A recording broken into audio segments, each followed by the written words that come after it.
Well, I think it really is about, respecting tradition a little bit less and being willing to be misunderstood and take some risks on some new models led by, customer obsession and data and technology. But it really starts with leadership and being willing to respect tradition a little bit less.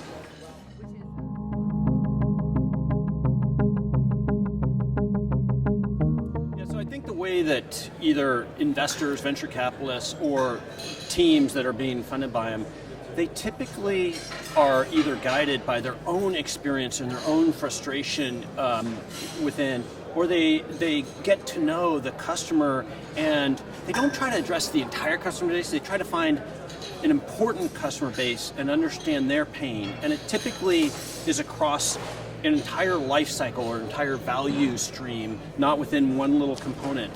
And they ask themselves, how could I radically improve it? Not improve it a little bit, because you can't make new businesses on incremental improvements. They ask, how can I make it completely self-service, or how can I make it completely real-time versus a big lag time, or how can I predict things that can't be predicted today? So they ask a different set of questions that really change the nature of the value proposition.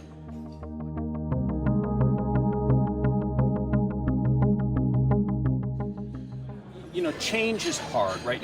And the reason I think the word disruption is right is because it connotates that it's not always fun change, and industries change, jobs change, skills and demands change, and nobody is thrilled or takes pride in that aspect of it, but it's part of being competitive. And what they say is you don't want to be the last buggy whip manufacturer, and everything, right?